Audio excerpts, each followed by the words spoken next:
Good evening, friends. Very good evening to all my friends. Now, today I will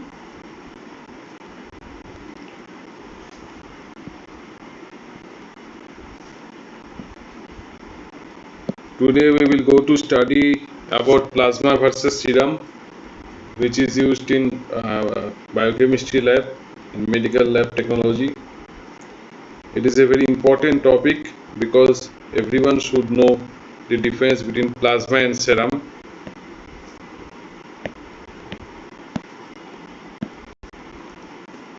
So,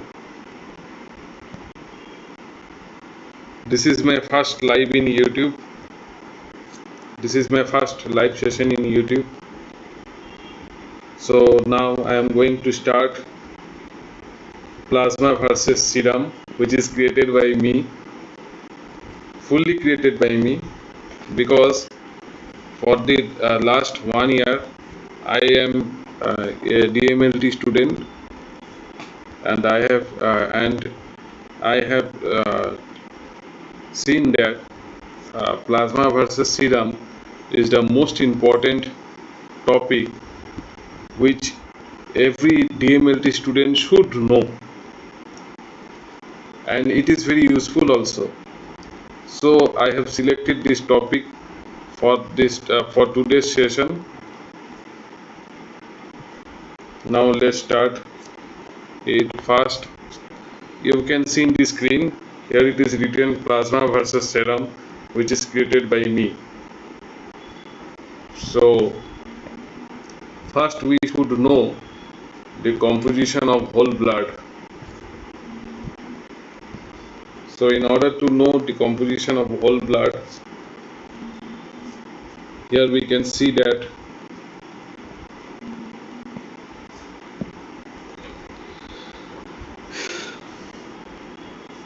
the blood consists of three parts, which consist of the liquid portion, means whole blood consists of liquid portion, erythrocytes and Buffy coat.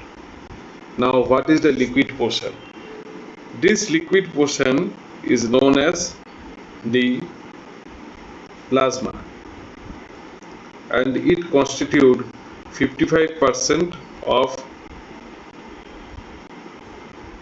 the whole blood. This liquid part is known as plasma. P-L-A-S-M.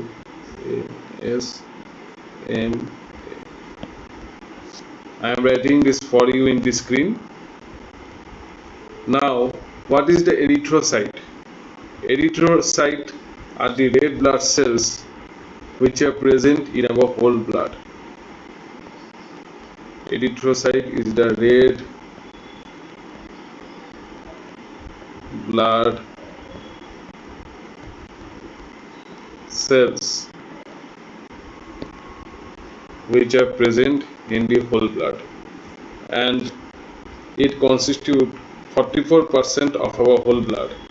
And we can see that WBC and platelets constitute only 1%, but these are also very useful for our body because WBC acts as defense mechanism. Defense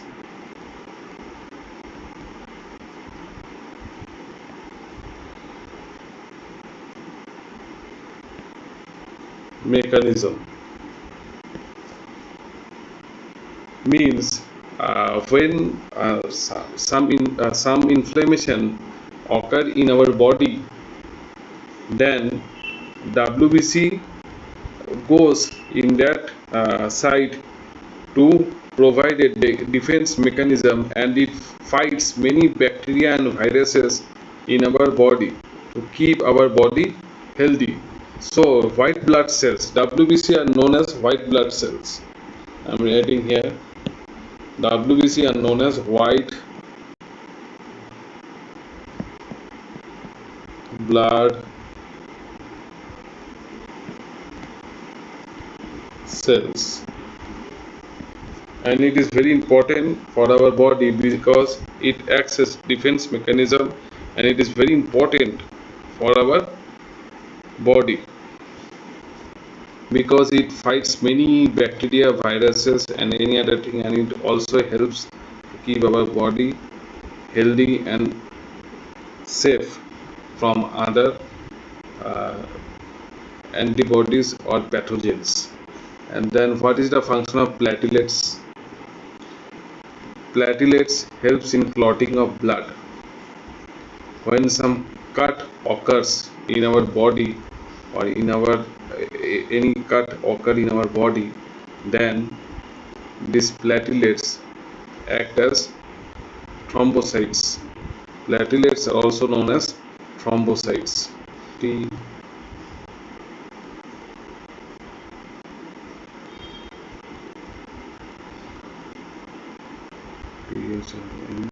thrombocytes, and white blood cells are also known as leukocytes.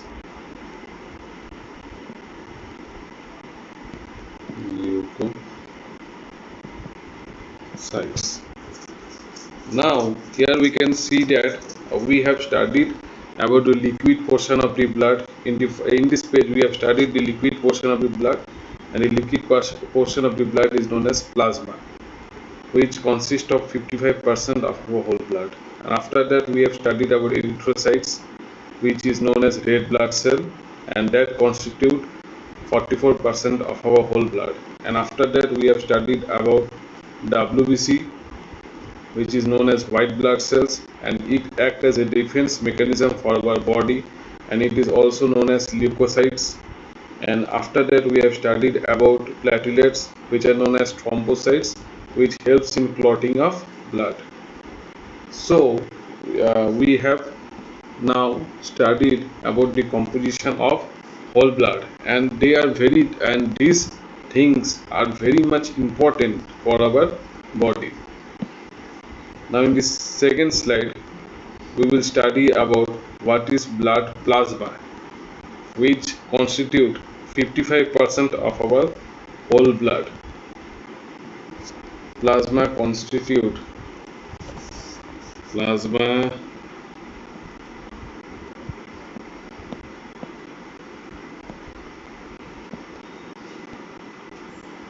constitute 55% of our whole blood.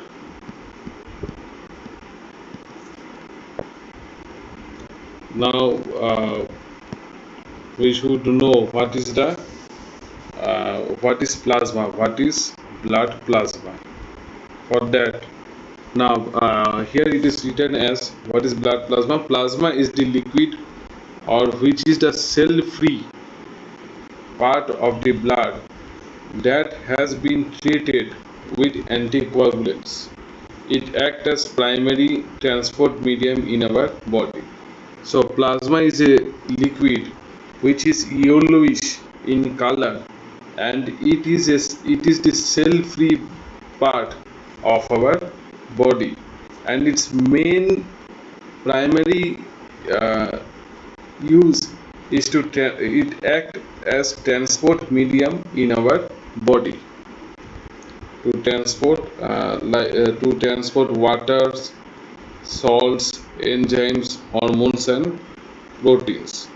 Now if we study about plasma and its physical appearance, now we should know how plasma looks.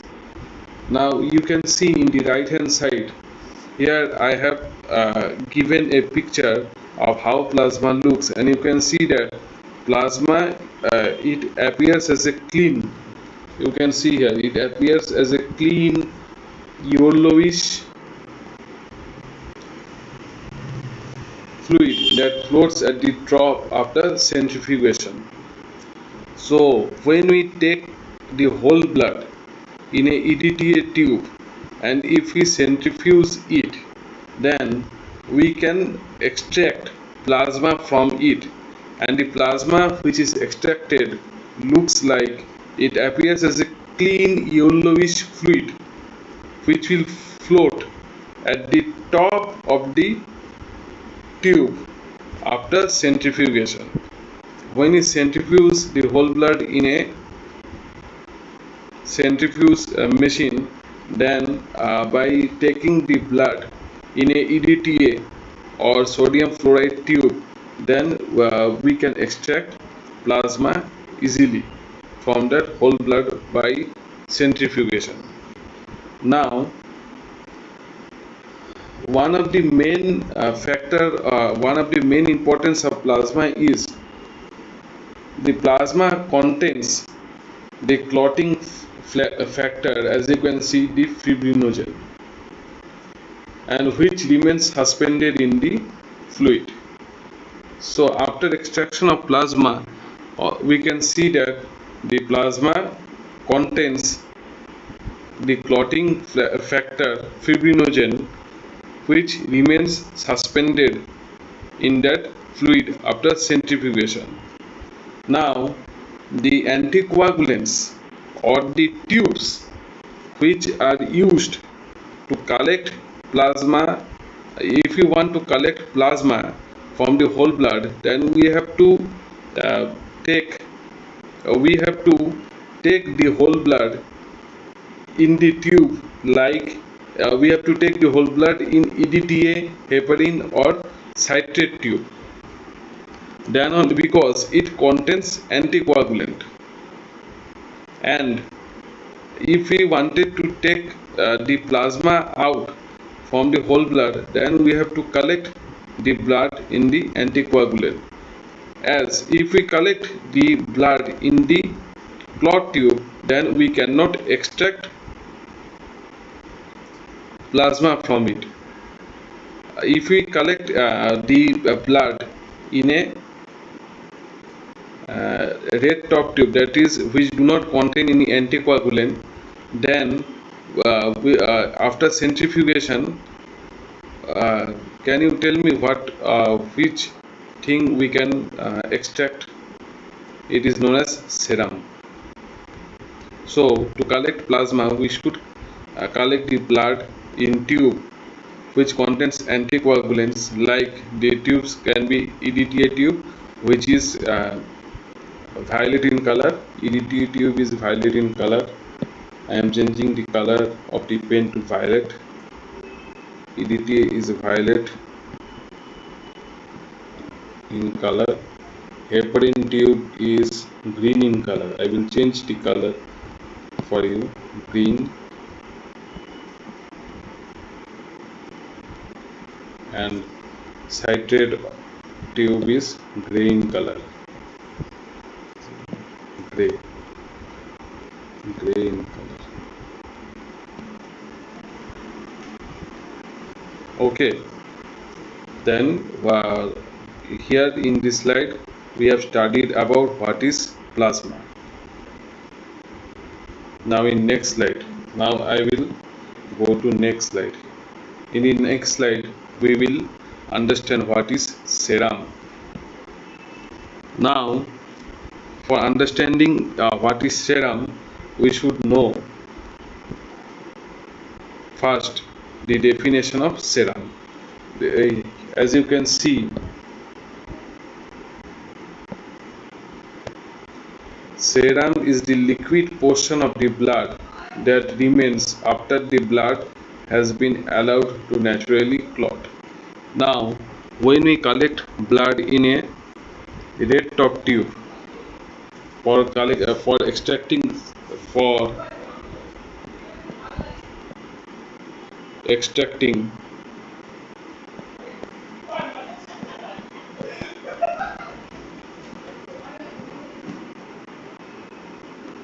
serum from whole blood, we have to collect blood in red top tube. In red, why you have to collect blood in red top tube? Why? Because in red top tube no anticoagulant is present. No anticoagulant is present. Okay. Here it is also written that in order to collect serum from the whole blood, we have to collect blood in the red top tube and then centrifuge it, because it does not contain any anticoagulant, and the blood to be collected in plain tube or red tube is we have to let it coagulate before we centrifuge the blood. Now when we are leaving the red top tube after collecting the blood, we are allowing the fibrinogen of the blood to be depleted, because during the clotting process soluble fibrinogens is converted into insoluble fibrin threads, which traps the cell or the red blood cell to form a solid clot. Now we have to know the composition of serum. The serum contains all the proteins, but serum contains all the proteins which are necessary for our body, but it does not contain the protein coagulate, which is used in blood clotting, as the fibrinogens get depleted during clotting. Along with it also contains electrolyte, antibodies, antigens and hormones. Yes, now we have learned about serum of the blood in this slide. Now I will move to the next slide.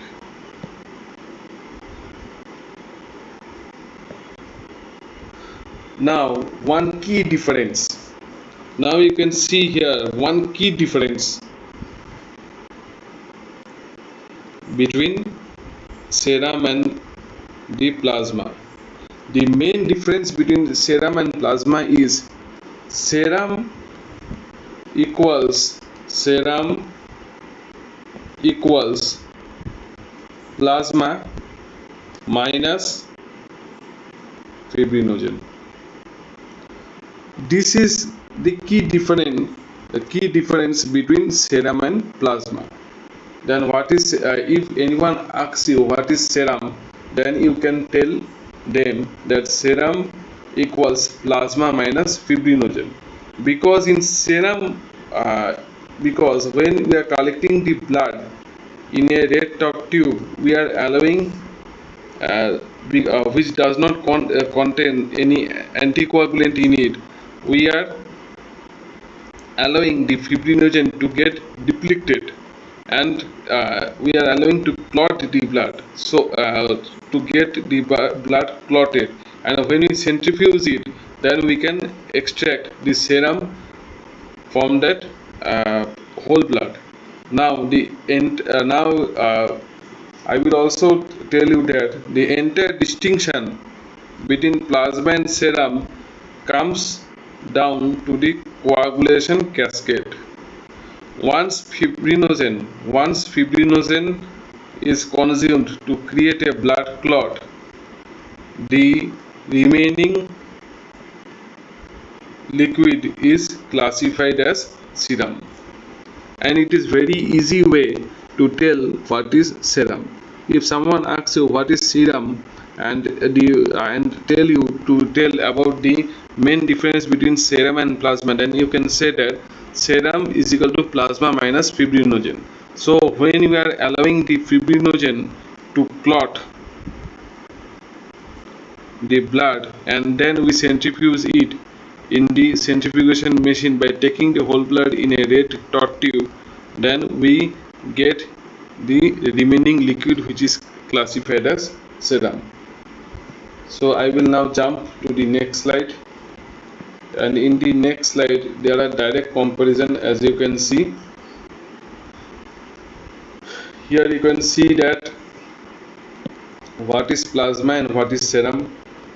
First comparison: plasma is the liquid portion of the unclotted blood and serum is the liquid portion of the clotted blood.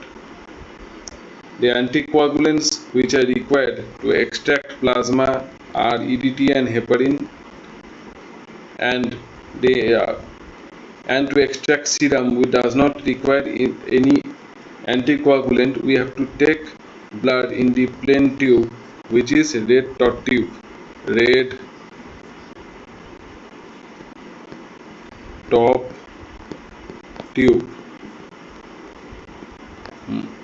Fibrinogen is the clotting factor of the blood, and in the plasma it is present, but in this serum it is absent. Now extraction method: to extract plasma from the whole blood, we have to centrifuge immediately uh, after extracting the whole blood from the client body. And for extraction of serum we should allow the blood to clot and then centrifuge it. Now density: plasma contains 55% of the total blood, and serum is slightly less volume than plasma. Okay, thank you students for giving me a patient hearing. Any question you like to ask?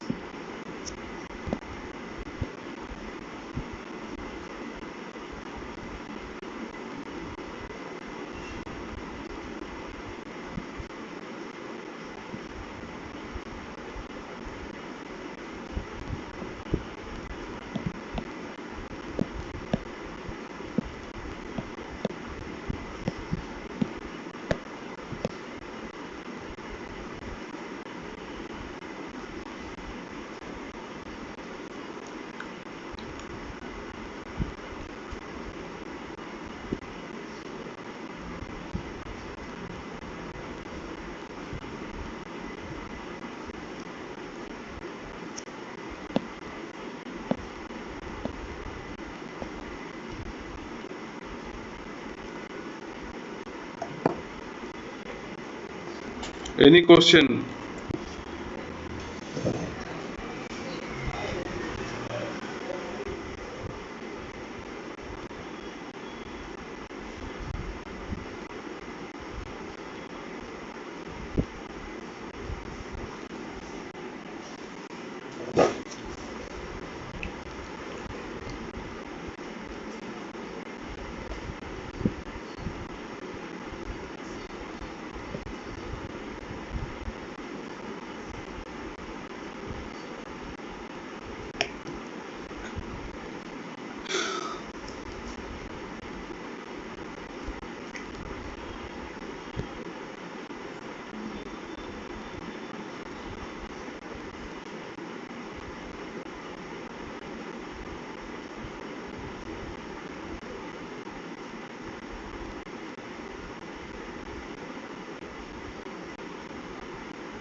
Will I repeat the topic again? If you tell me to repeat the topic, then I will again repeat the topic.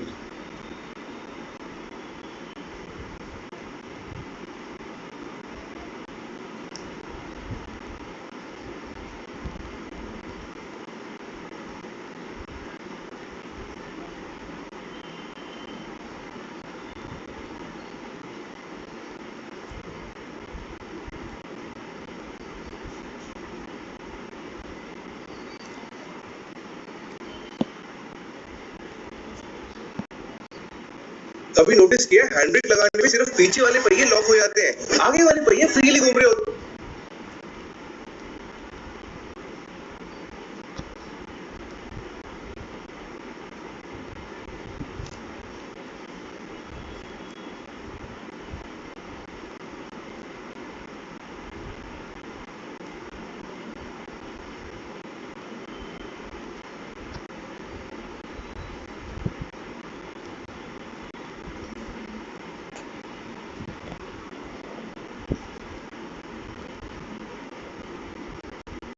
आगे वाले पहिए freely घूम रहे होते हैं।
This is my first live session, and I have explained the difference between plasma and serum.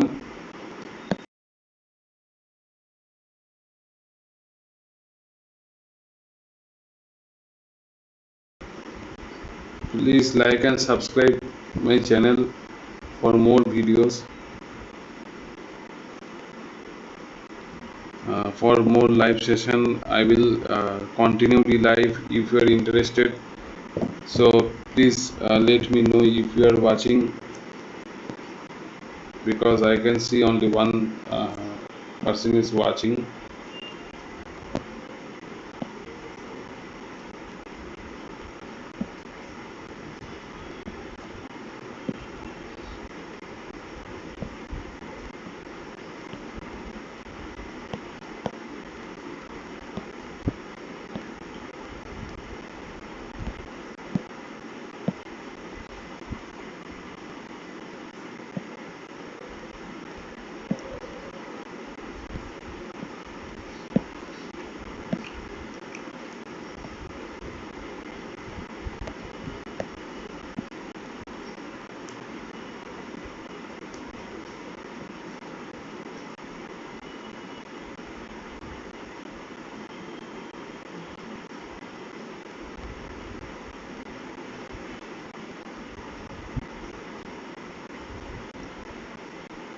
So friends, will I explain plasma versus serum again, or will I change the topic?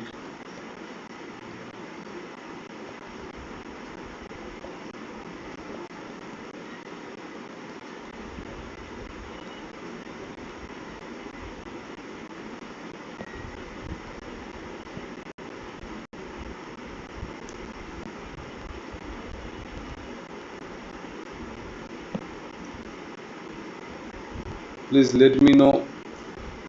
Will I explain the colorimeter? Again, it is created by me.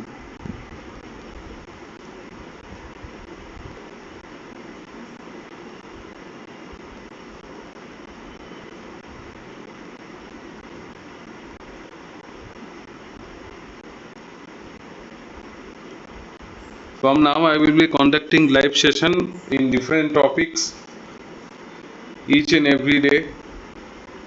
So you can come in my live session to enjoy different type of topics which I will go to, which I will means continue daily.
So today we are going to study about colorimeter. So students, friends, good evening friends. Now I am going to start a new topic known as colorimeter.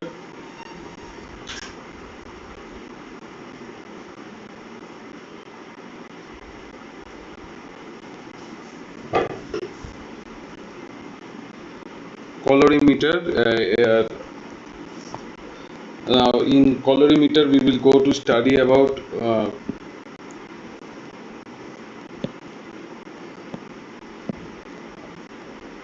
its principle, functions and components.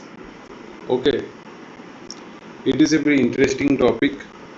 A colorimeter is very much useful and important uh, instrument which is used in biochemistry lab, means in medical labs. It is a very important instrument which is used in medical laboratory. Okay, if you have any question then you can ask me anything anytime. Here is the chat box and you can ask me any question. I will say you. If you ask me question I will definitely answer you.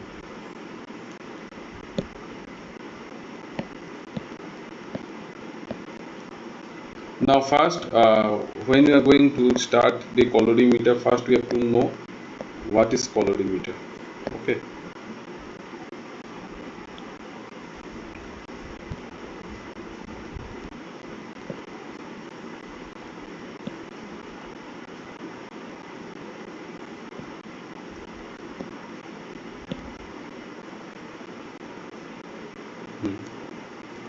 So a colorimeter is a specialized laboratory device used to precisely measure the concentration or intensity of a colored solution. So when you are going to perform any experiment or any biochemical experiment in a medical lab, then we have to measure the intensity and the concentration of the colored solutions. when we are going to measure the glucose of our body, then also we have to measure the concentration of the colored solution which is prepared in the lab. A colored solution is prepared, and to know the concentration or intensity of that colored solution, we have to measure the absorbance, and this absorbance is measured using a colorimeter. We have to take that solution in the cuvette. As you can see in the picture, here I will show you the cuvette which is present in a colorimeter. This one, this is a cuvette. Okay, it is known as cuvette, and we have to put that colored solution which we have prepared by mixing the serum of the patient and the reagent which is used for measuring different types of body parameters like glucose, cholesterol, thyroid, triglycerides, urea, uric acid. For measuring each and every parameters of our body, first we have to make a color solution by mixing the serum of the patient and the reagent which is available in the market. So when we mix them together, a solution is prepared, and in order to measure the absorbance and intensity of that color solution, we have to use a colorimeter. Okay, I think it is very clear to you. See these solutions. The solution looks like this. I have made it. The solution looks like this. Okay, now the core function. Now we have to study about the core function of a colorimeter, and the core function of the colorimeter is it determines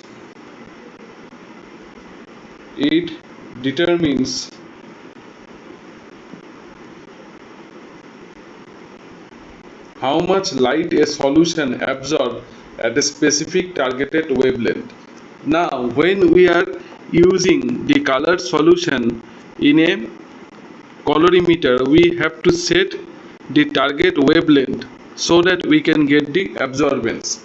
And the colorimeter determines how much light a solution absorbs at a specific targeted wavelength, and with that data it gives the absorbance of that colored liquid to us.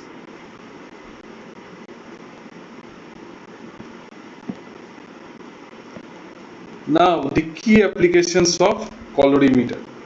Here are the three key applications of colorimeter. First, we have to know that it is very important. The colorimeter works on the principle of Beer-Lambert's law.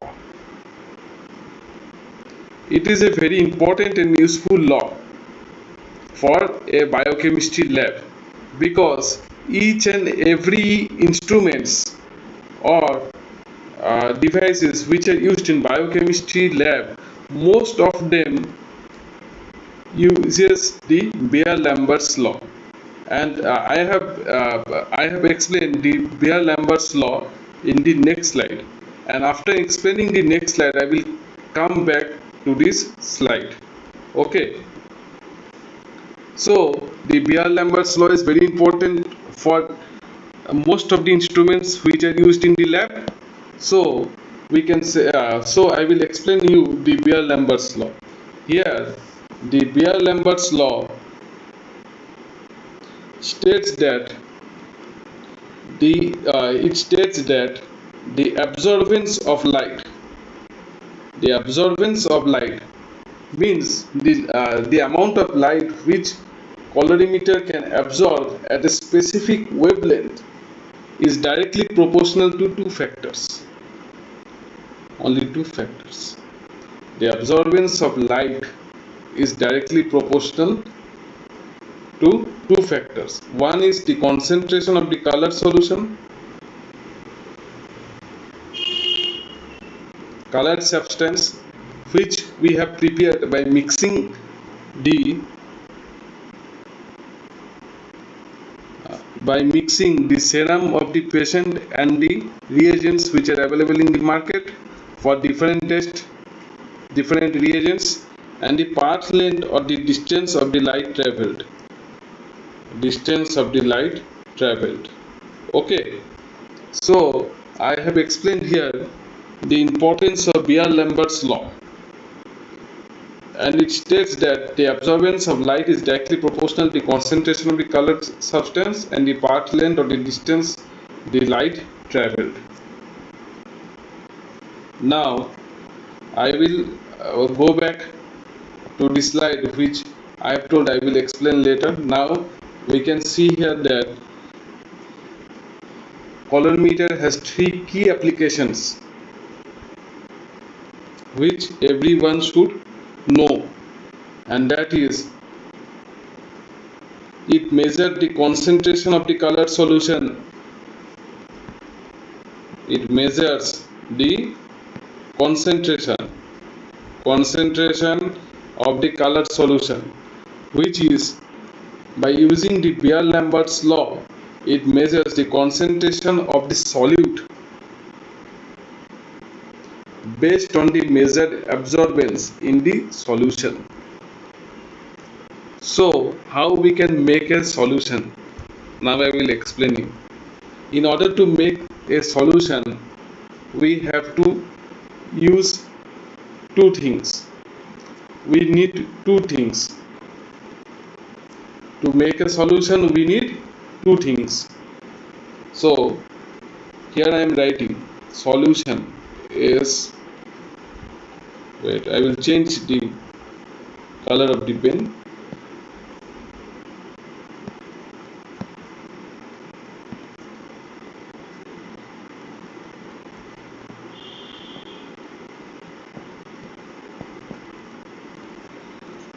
Solution, we have for making a solution we need two things. One is the solute, SOLUT.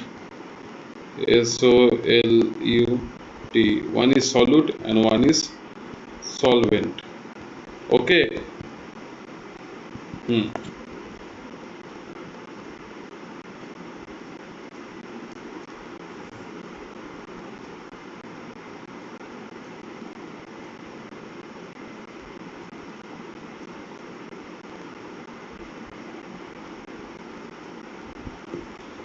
Now I will explain you what is solute and what is solvent.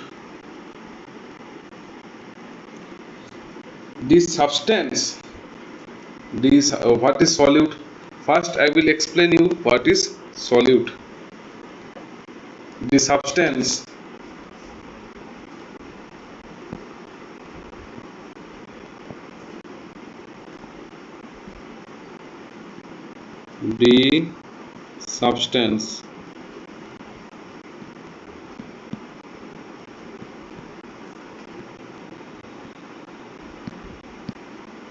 which get dissolved.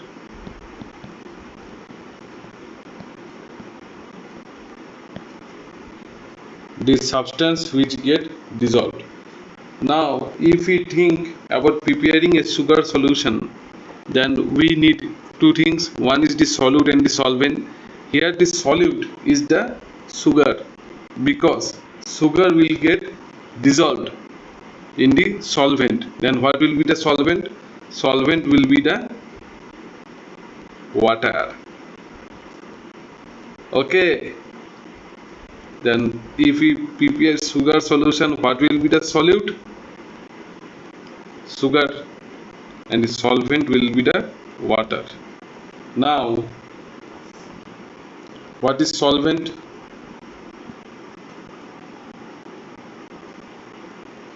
the substance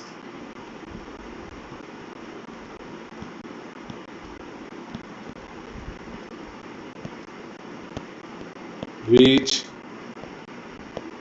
does dissolving. Okay, it will be very easy for you now to understand what is a solution. In a solution, two things are present. One is the solute and one is the solvent. Then what is the solute? The substance which get dissolved in the solvent. And what is the solvent? The substance which does the dissolving of the solute. Now first, the first key application is concentration. Now a colorimeter is used for color intensity, to measure the color intensity. Now it quantifies how much a dark or a light a material is.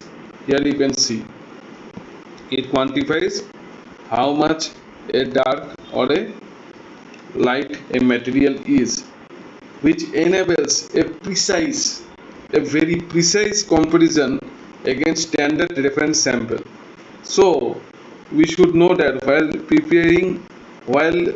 performing an experiment in the biochemistry lab, we have to take three tubes always. One is the blank tube. We have to take when performing experiment in biochemistry lab, each and every time we have to take three tubes. One is the blank, one is the standard, this is tubes,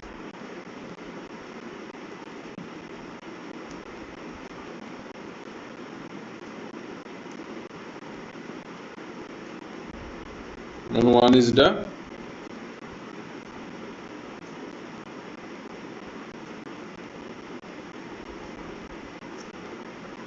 blank, standard and test. So in the color intensity, it quantifies how much dark light a material is, which enables a precise comparison between the standard tube and the test tube. Okay, in the standard tube, which we take the reagent, and the third application of the colorimeter is it monitors reaction. It is very important. It monitors reaction. It tells us how rapid or a gradual change in the color takes place during a chemical reaction. Okay, so what it monitors, how rapid or gradual the color is changing when we are performing a chemical reaction. Now I will go to the next slide.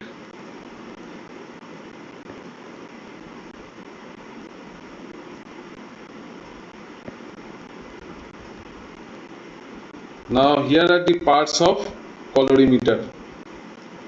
Here are the parts PARTS, parts of colorimeter.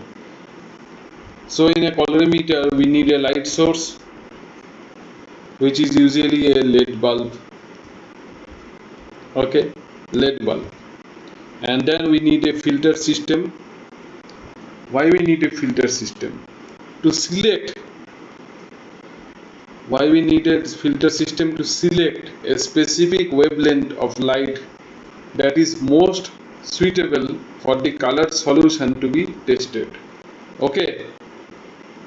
So why we need a filter system? To select this specific wavelength of light.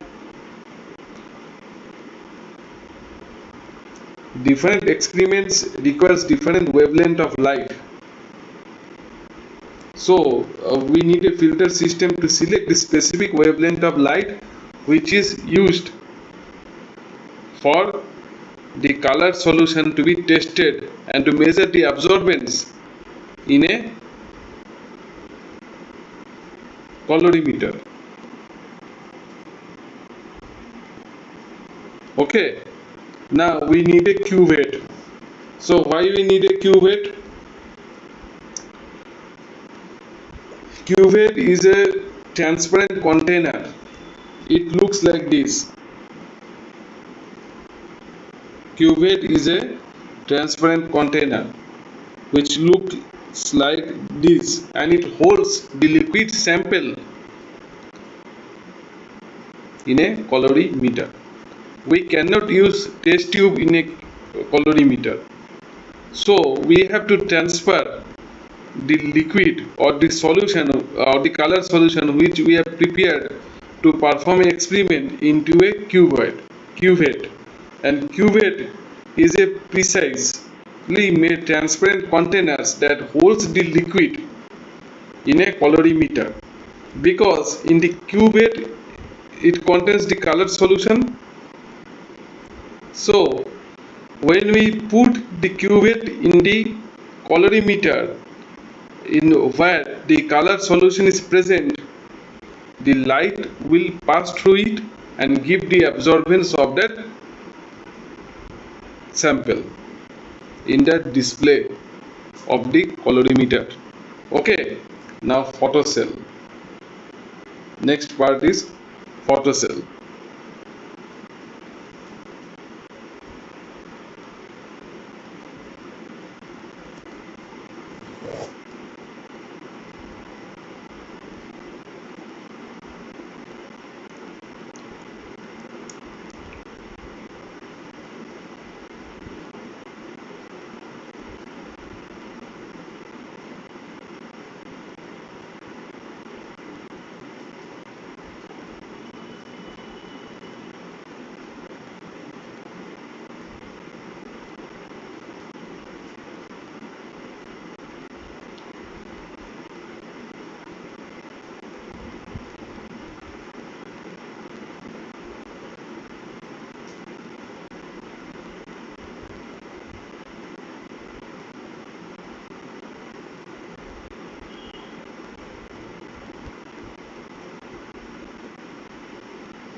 So the photocell acts as a detector in the colorimeter. Now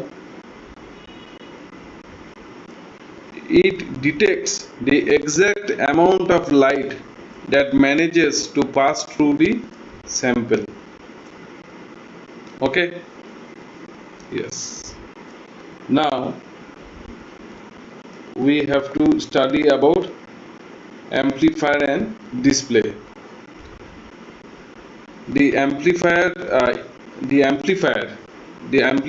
which is present in the colorimeter is used to detect the weak signal, and it strengthens the weak signal for the detector for accurate reading. And display is a screen which is present in the colorimeter where we can get the reading of the standard and the test, and when we calculate the readings of the standard and the test based on different formulas which are used for different biochemical experiment, then we can get the exact result of that experiment. So thank you. I have explained the colorimeter in a detailed way in this live session. So thank you, students and people who are watching, and please give me a like and subscribe. Please like and subscribe my YouTube channel, because it takes